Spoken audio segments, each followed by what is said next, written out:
Hey guys, welcome back. In this video, I'm going to show you how to remove the search icon on your Shopify store. So in order to do that, we just need to head over to our Shopify dashboard. Let's get started.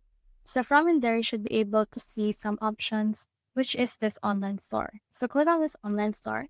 And then from in there, you should be able to see your actual theme for your online store. So for me, I have a theme of Dawn, so I can click on this customize right here in order to customize it. Now let's click on customize, and then this will open the editor for your Wix or for your Shopify instead. So in here, you have here some templates and all of these things right here. But in here, you can see also that we have this search icon.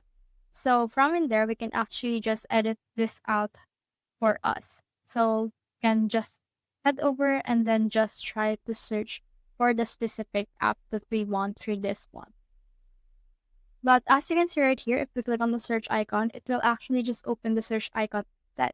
So what we can do is we can head back in here and exit that theme. And then from in there, just click on the three dots and then click on edit code.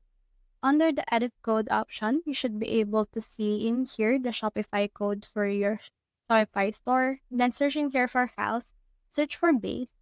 Then you should be able to see this base.css. Then once you have seen this, just scroll all the way down. So scroll all the way down. And then in here, you can see this. So let's just put in here some more spaces and then just input the specific option or specific code right here. And then let's paste it in here. And then once you have done that, just click on save right here. Then once you have saved that, the search icon will then disappear. So that's the whole process. If you have found this video helpful, simply leave a like below or subscribe because it's reach more people. See you soon.